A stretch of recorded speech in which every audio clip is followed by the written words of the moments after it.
On a annoncé un coup de vent. Un coup de vent a été annoncé par Météo France, notre cellule météo, qui est également Météo France, a suivi l'évolution tous ces derniers jours, nous avec eux. Et ils nous ont pris la décision, on a pris la décision de fermer le village pour toute la journée de jeudi.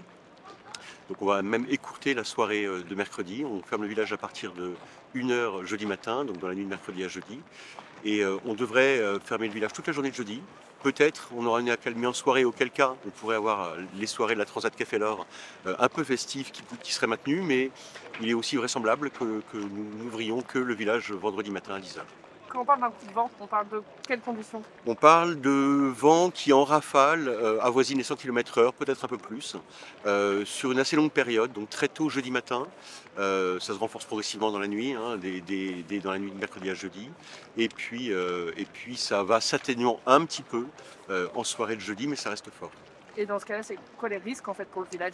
Alors, bon, déjà, on a une autorisation, on est sur un village événementiel, donc éphémère, avec des structures qui sont bien lestées, qui sont solides, mais malgré tout qui ont une valeur de résistance au vent qui est donnée par sécurité, bien sûr, qui est de 90 km/h, donc on excède cette valeur-là.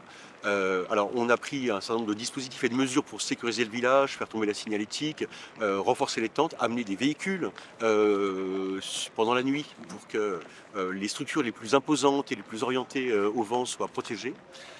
Des bus, et merci à notre partenaire LIA, des véhicules bennes, poubelles aussi, enfin voilà, on va sécuriser le village.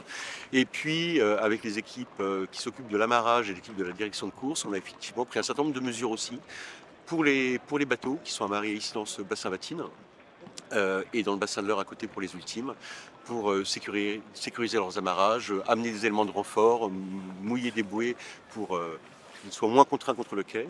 Donc voilà, un certain nombre de mesures, et tous les skippers sont également, skippers ou référents techniques de chaque classe, de chaque bateau, de chaque team, sont aussi invités à rester à bord pendant le plus gros du coup de vent pour pouvoir porter assistance et veiller sur chacun de leurs bateaux.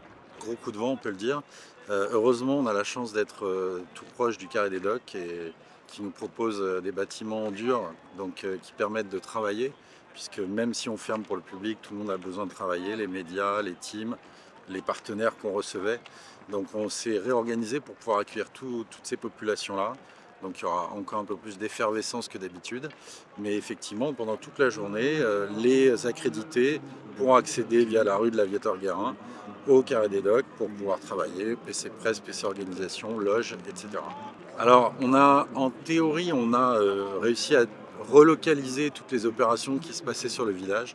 Donc normalement, tout le monde a pu reporter son programme comme prévu. Certains se sont dit que c'était peut-être un peu compliqué de faire déplacer des gens de loin dans ces conditions météo. Cela dit, il nous reste encore des créneaux disponibles pour ceux qui n'auraient pas encore prévu de réorganiser leurs opérations. Et on les invite à nous contacter justement pour pouvoir organiser ça sereinement.